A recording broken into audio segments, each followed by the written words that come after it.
Hey guys, so I just wanna tell you guys what I think about that Ryan Sandberg Harry Carey clip. You know, when Harry should be calling him Dirty Harry told his wife.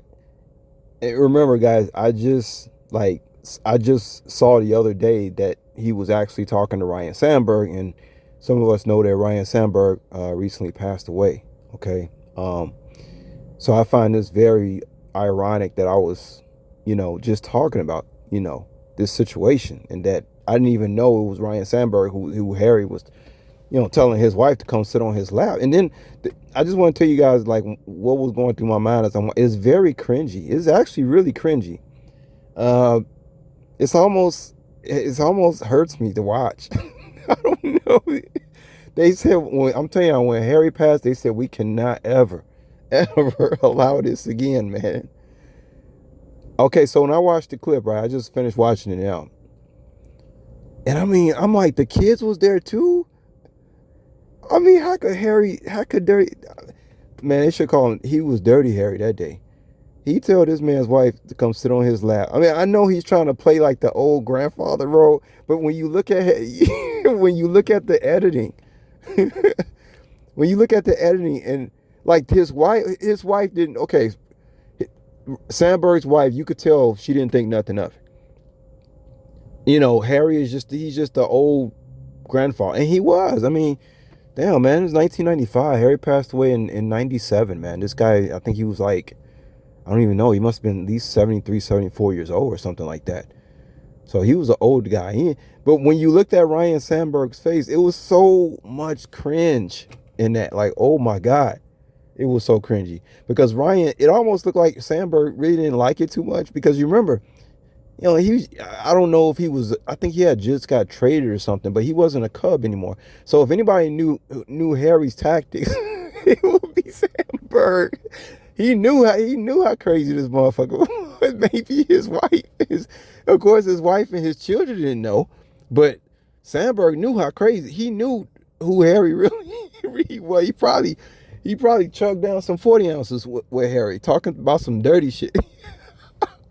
I mean, guys, I'm telling you, the cringe factor is out of this world.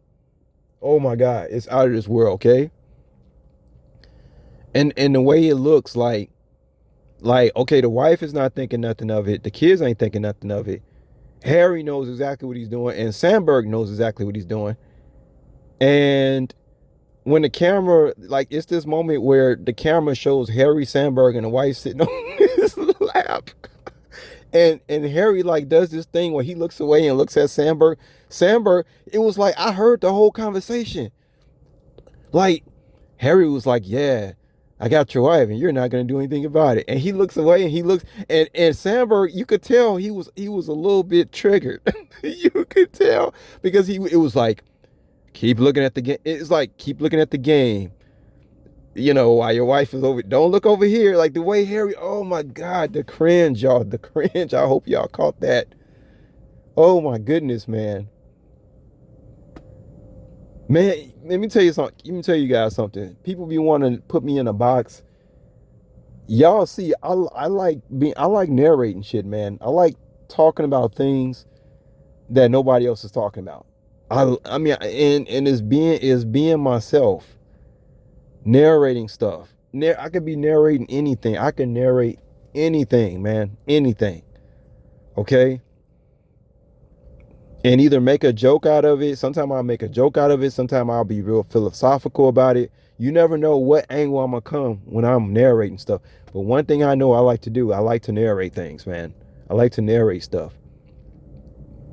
We got all this stuff all over YouTube. But it's like you need a director. It's like you need somebody to help you realize like how not to be lost in the sauce. Let me take you over here to the 80s. Let's watch this. Let me take you over here. And then I got the knowledge behind it. It's crazy, y'all. But I love narrating stuff. But yeah, I'm telling y'all, man, when Harry passed, they could not do nothing like that again. Everything after that was just, it's nothing, it's nothing. But Harry was just being himself. And it wasn't like he was trying. He wasn't trying to actually be dirty with his wife. He was just Harry was just clowning, man. That's how he was. He was just clowning. You see what I'm saying? That dude was he just like clowning. You know what I mean? And he probably knew Sandberg. He probably knew Sandberg and how Sandberg he kind of look a little sensitive sensitive to me type of individual. I don't know if y'all catch that, but he looks like he's a little sensitive. Even for the game of baseball. You know what I mean? But he looks a little too clean for even for the game of baseball. But anyway, man, I just want to tell y'all that moment was real cringy. I'm trying to upload. I don't know which video I was gonna upload for. I'm trying to upload, um, yeah, the other video when I did a small wonder narration. But y'all could tell, man, I miss, yeah, I miss the old school stuff, man. That's when I'm really smiling. That's when I'm really smiling, man, and talking and happy when I'm talking about like shit from the 80s and 90s. Everything after 2000, man, as far as the food, just, I mean, I mean, don't get me wrong. There was a few good. There's been some really good songs out here. A lot of one hit wonders. You know, it seemed like after 2000, we were just blasted with a bunch of one hit wonders. But anyway, I just want to tell y'all about that Harry moment, man. It was cringy as fuck, y'all. And I'm out of here. Peace.